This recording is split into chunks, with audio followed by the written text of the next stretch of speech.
অশ্রুসিক্ত নয়নে শিশু সাজিদকে বিদায়। রাজশাহীতে জানাজায় মানুষের ঢল, দাফন সম্পন্ন, শোকাহত পুরো গ্রাম। নির্বাচনকে বানচাল করার মতো কোনো শক্তি পৃথিবীতে নেই, মন্তব্য প্রেস সচিবের। আইন হাতে তুলে নিলে কঠোর হাতে দমনের হুঁশিয়ারি। 48 ঘন্টার মধ্যে প্রচার সামগ্রী সরানোর নির্দেশ জামাত। নিজের ব্যানার ফেস্টুন নিজেই অপসারণ শুরু করলেন নওগাঁ 5-এর জামাত প্রার্থী। আজ মৌলানা আব্দুল হামিদ খান ভাসানীর জন্মদিন। টাঙ্গাইলের নানা আয়োজনে মৌলানা ভাসানীর 145তম জন্মবার্ষিকী পালন। এবং আবারও আকাশ ছোঁয়া ইলিশের দাম। চাঁদপুরে ইলিশের কেজি 4000, সরবরাহ কমে যাওয়ার বাড়ছে দাম, দাবি সংশ্লিষ্টদের।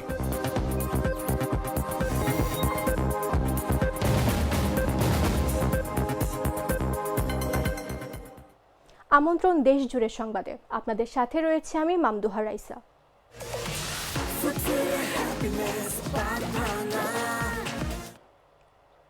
রাজশাহীতে গভীর নলকূপের গর্তে পড়ে মারা যাওয়া শিশু সাজিদের দাফন সম্পন্ন হয়েছে। তার জানাজায় মানুষের ঢল নামে।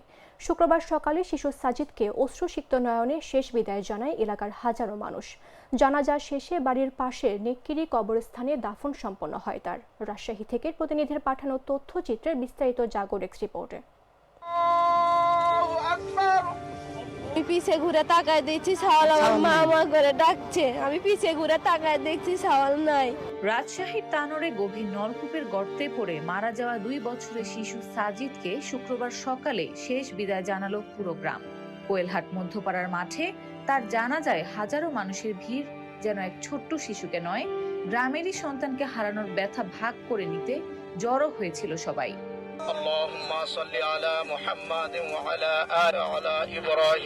ভোর থেকে শোকের আবরণ নেমে আসে গ্রামে। মসজিদের মাইক থেকে সাজিদের মৃত্যুর সংবাদ ভেসে আসতেই থেমে যায় সব কাজকর্ম। দোকানপাট বন্ধ, মানুষ ছুটে আসে জানাজার মাঠে। সাজিদের সাদা কাপড়ে মোড়ানো ছোট্ট দেহ যখন আনা হয়, তখন একসঙ্গে ফেটে পড়ে কান্নার শব্দ। সাজিদের মা বারবার ছুটে আসতে চাইছিলেন আহাজারি করতে করতে। দৃশ্যটি ভারী করে তোলে উপস্থিত সবার হৃদয়। জানাজা শেষে দোয়ার মুহূর্তে হাজারো হাত একসঙ্গে উঠল আকাশের দিকে। শিশুটির জন্য রহমত, তার পরিবারের জন্য ধৈর্য কামনা করে। কবরের দিকে ছোট্ট কাফনটি নেয়ার সময় যেন বাতাসও থমকে দাঁড়ায়।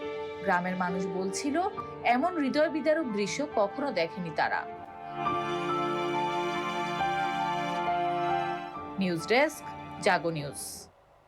ত্রয়োদশ জাতীয় সংসদ নির্বাচনের বানচাল করার মতো কোনো শক্তি পৃথিবীতে নেই বলে মন্তব্য করেছেন প্রধান উপদেষ্টার প্রেস সচিব শফিকুল আলম।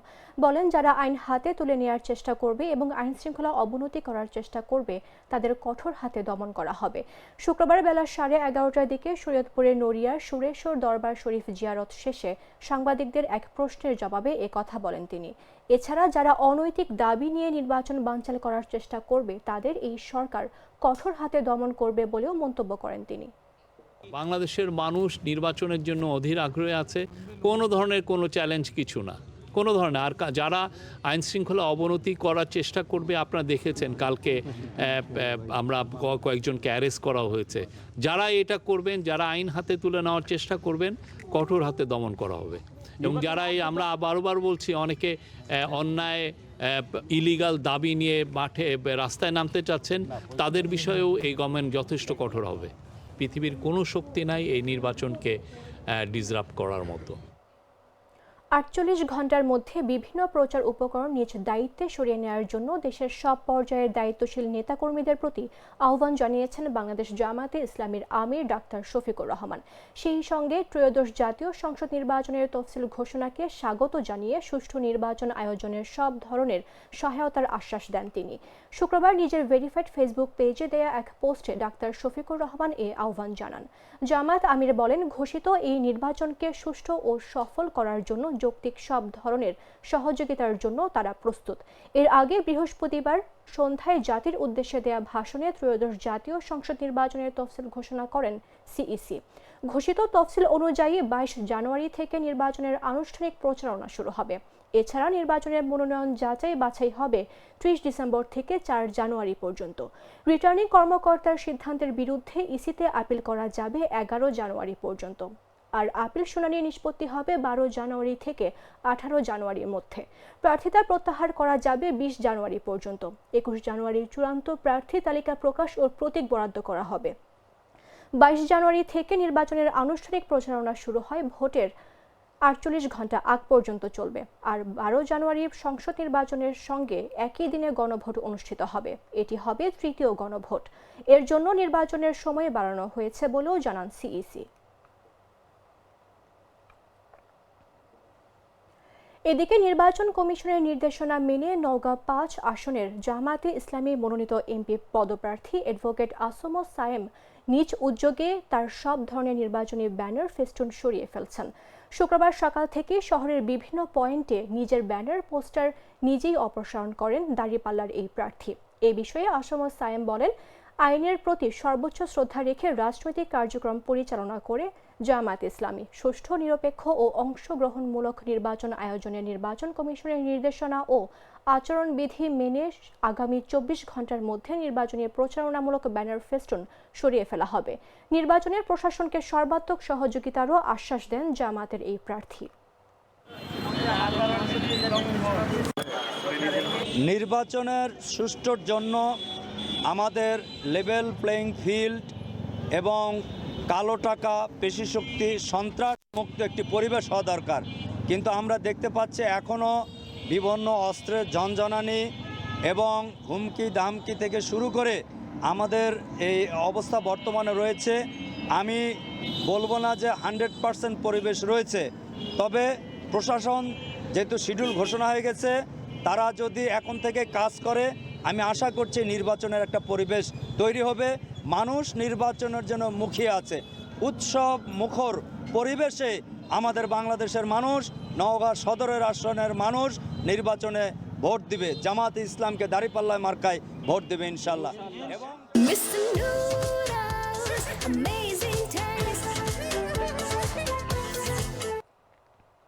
আজ ১২ ডিসেম্বর মৌলানা আব্দুল হামিদ খান ভাসানীর ১৪৫তম জন্মবার্ষিকী। শুক্রবার ভাসানীর জন্মদিন উপলক্ষে টাঙ্গাইলে বিভিন্ন রাজনৈতিক, সামাজিক, সাংস্কৃতিক দল ও সংগঠন নানা কর্মসূচি পালন করছে। এদিন সকাল ৯টার দিকে মাওলানা ভাসানী বিজ্ঞান ও প্রযুক্তি বিশ্ববিদ্যালয়ের পক্ষ থেকে টাঙ্গাইলের সন্তোষে ভাসানীর মাজারে পুষ্পস্তবক অর্পণ করে শ্রদ্ধাঞ্জলি নিবেদন করা হয়। পুষ্পস্তবক অর্পণ শেষে দোয়া ও মোনাজাত করা হয়। এরপর মাওলানা ভাসানীর পরিবার, বাংলাদেশ ন্যাশনাল আওয়ামী পার্টি, ভাসানী পরিষদ ও বিশ্ববিদ্যালয় ক্যাম্পাস সহ বিভিন্ন প্রতিষ্ঠানের পক্ষ থেকেও পৃথক পৃথকভাবে পুষ্পস্তবক অর্পণ করা হয়। এছাড়া বাদ জুমা বিশ্ববিদ্যালয়ের আয়োজনে কেন্দ্রীয় জামে মসজিদে দোয়া মাহফিল অনুষ্ঠিত হয়। মাওলানা ভাসানী 1880 সালের 12 ডিসেম্বর সিরাজগঞ্জের ধানগড়া গ্রামে জন্মগ্রহণ করেন। তার জীবনের বড় অংশই কাটিয়েছেন টাঙ্গাইলের সন্তোষে। 1976 সালের 17 নভেম্বর ঢাকা মেডিকেল কলেজ হাসপাতালে ইন্তেকাল করেন। পরে টাঙ্গাইলের সন্তোষে তাকে চিরনিদ্রায় শায়িত করা হয়।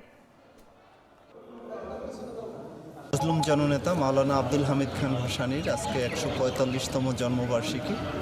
আমরা জানি যে মাওলানা আব্দুল হামিদ খান ভাসানী তিনি ছিলেন মজলুম জননেতা, তিনি ছিলেন কৃষকের জননেতা, মজলুমের জননেতা, শ্রমিকের জননেতা, খেটে খাওয়া সাধারণ মানুষের জননেতা। তিনি ছিলেন বহুমাত্রিক রাজনৈতিক দর্শনে বিশ্বাসী এবং বহুমাত্রিক রাজনীতির স্রষ্টা। তিনি বাংলাদেশের রাজনীতিকে কল্যাণমুখী রাজনীতির কথা সবসময় চিন্তা করতেন, আমরা সবাই জানি। মাওলানা ভাসানী সকল রাজনীতিকদের শিক্ষক ছিলেন। তার এই জন্মদিনে আমাদের একান্তই শুভকামনা এবং দোয়া রইল আল্লাহ তাআলা যেন তাকে জান্নাত নসিব করেন। চাঁদপুরের বড় স্টেশন মাছঘাটে ফের আকাশ ছোঁয়া ইলিশের দাম। শুক্রবার ছুটির দিনে দেশের বিভিন্ন প্রান্ত থেকে ঘাটে আসা ক্রেতারা ইলিশের দাম শুনে হতাশ হয়ে খালি হাতে ফিরছেন। সংশ্লিষ্টরা বলছেন, সরবরাহ কমে যাওয়ার বাজারে ইলিশের দাম প্রায় ৩ গুণ বেড়েছে। ঘাট ঘুরে দেখা যায় ১ কেজি ওজনের একটি ইলিশ আজ বিক্রি হচ্ছে ৪,০০০ টাকা থেকে ৪,৫০০ টাকায়। এদিকে ক্রেতারা অভিযোগ করছেন, দাম অতিরিক্ত বেশি রাখার সাধারণ মানুষের নাগালের বাইরে চলে গেছে ইলিশ। এদিকে বিক্রেতাদের দাবি, ইলিশ মৌসুম না থাকায় নদীতে ইলিশ কম ধরা পড়ছে। এর জন্য বাজারে সরবরাহ সংকট তৈরি হয়েছে। দাম বাড়ার কারণে বিক্রি কমে গেছে। 1 কেজি ওজনের ইলিশ 4,000-এর ওপরে বিক্রি হচ্ছে, আর তার নিচেরগুলো 3,500 থেকে 3,700 টাকা। আবার মৌসুম শুরু হলে দাম কমতে পারে বলে প্রত্যাশা তাদের।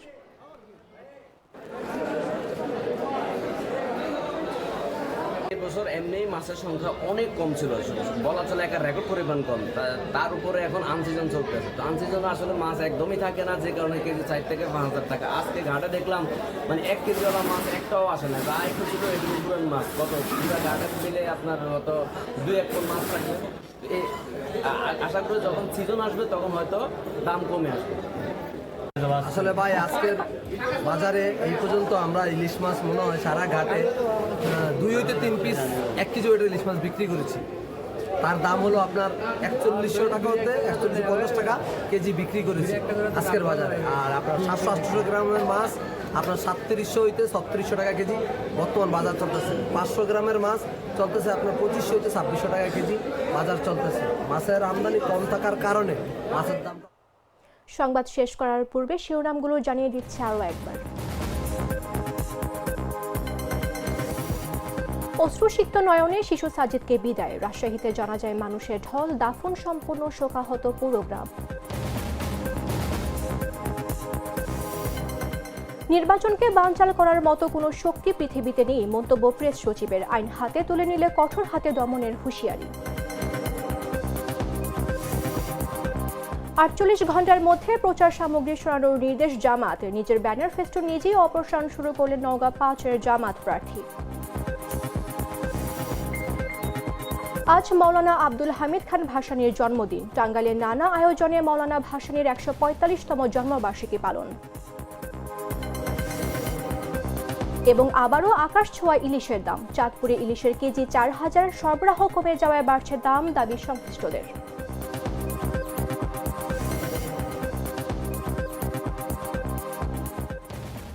দর্শক, এই ছিল এখনকার মতো। প্রতি মুহূর্তে সর্বশেষ খবর পেতে ভিজিট করুন jagonews24.com।